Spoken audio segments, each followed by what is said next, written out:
tey laay bëri si li woon ñu fii mu jëm sa bis bu am solo muy le 1er décembre fee ca arène nationale digganteem ak ki nga xamante mooy Vite Fait ñu ànd seen Luvi production tey nag gis ngeen ni ko Papa Kébé Fallou génne laaj ñu leen.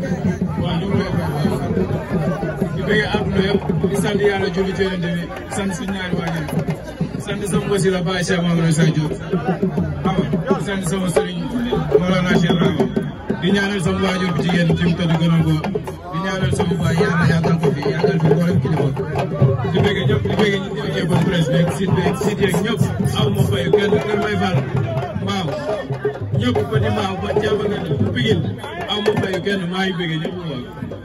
nga gis ni nga am solo liggéey jóge ci ay combat toog ni yàgg am na victoire nga jël seen baari daanu koy kaw nga jël ki nga xamante ni mooy Vite Fait soo ko waxal. leerul li nga laajte.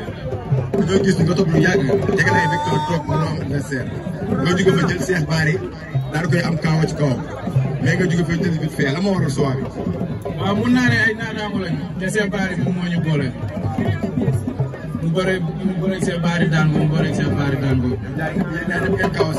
waaw ñu couragé war a bëre le 1er décembre code bi nekk code 31 code 31 dafay noos wala 31.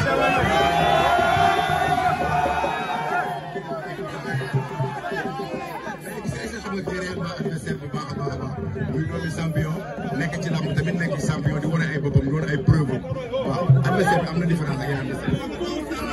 waaw man su ma demee bay si isaaka ci lamb damay woo entourage yi boobu ñoom ma bàyyi bi ma demee sama prochain bi ñu nee ma lan ngay doon quoi bi ma yóbboo defar sama passeport bi ñu nee ma looy doon dama ne leen lutteur man amul lu may bàyyi wala lu may xaajal seen su ma amee lu may tiit si Vite Fait barki Mouhamed ma bàyyi làmb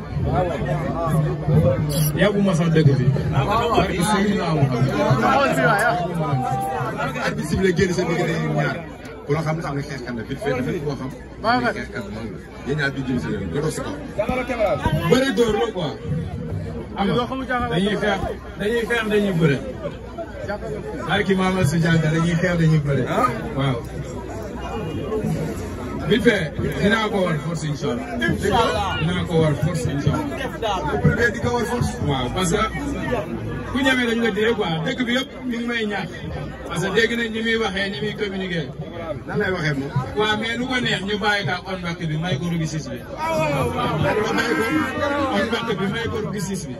xamuñu fu mu jógee. mais nee naa ko mbër bu mënul baara ngay dem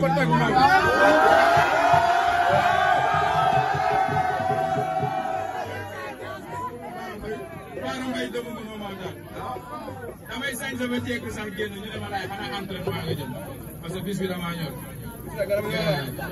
bis bi xam naa fi ma mën a yóbbu xam naa lu ma mën a may fonk naa ko trop Vite Fait Saliou Ndiaye bis bi fonk naa ko trop. lan la war a am comme bis lan la adversaire bee toll noonu wala lan la.